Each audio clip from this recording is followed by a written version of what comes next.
Assalomu alaykum hammaga. Bugun kividan mazali murabbo tayyorlaymiz. Birinchi marta kivi murabbosini bir qarindoshimnikida yegandim va ta'mi og'zimda qolgandi. Shundan so'ng o'zim ham tayyorlab ko'rishga qaror qilganman. Birinchi bo'lib, yarim litr suvga 300-400 gramm shakarni solib, qaynatishga qo'yib qo'yamiz.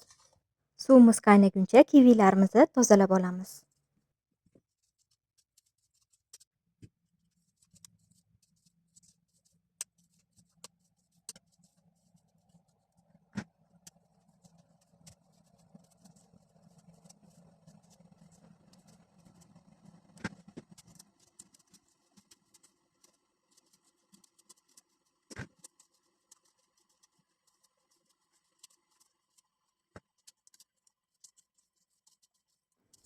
Archib olgan kivilarimizni yuvib, videoda ko'rsatilgandek qilib, chiroyli shaklda to'g'rab olamiz.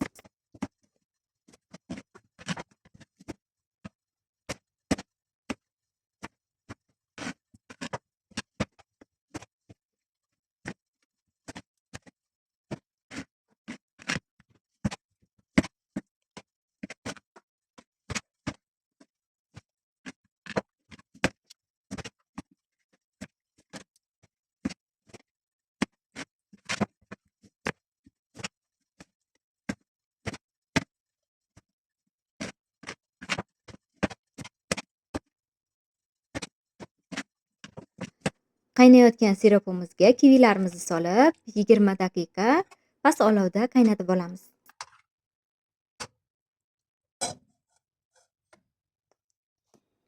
Qaynash jarayonida kivilarimizni tepasidagi mana shunaqangi oq ko'peklarini olib turamiz.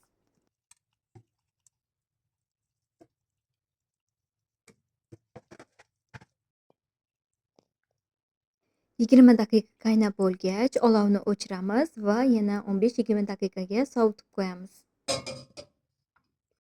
Olovni yoqib, yana qaynatishda davom etamiz. Bir osh qoshiq limon suvini quyib, aralashtirib olamiz.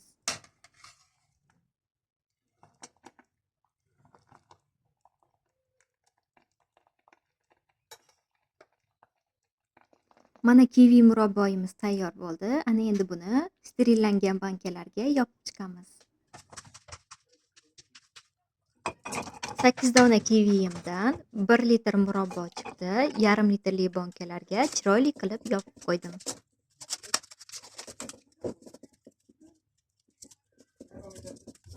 Video manfaatli bo'lgan bo'lsa, izohlarda fikringizni albatta yozib qoldiring.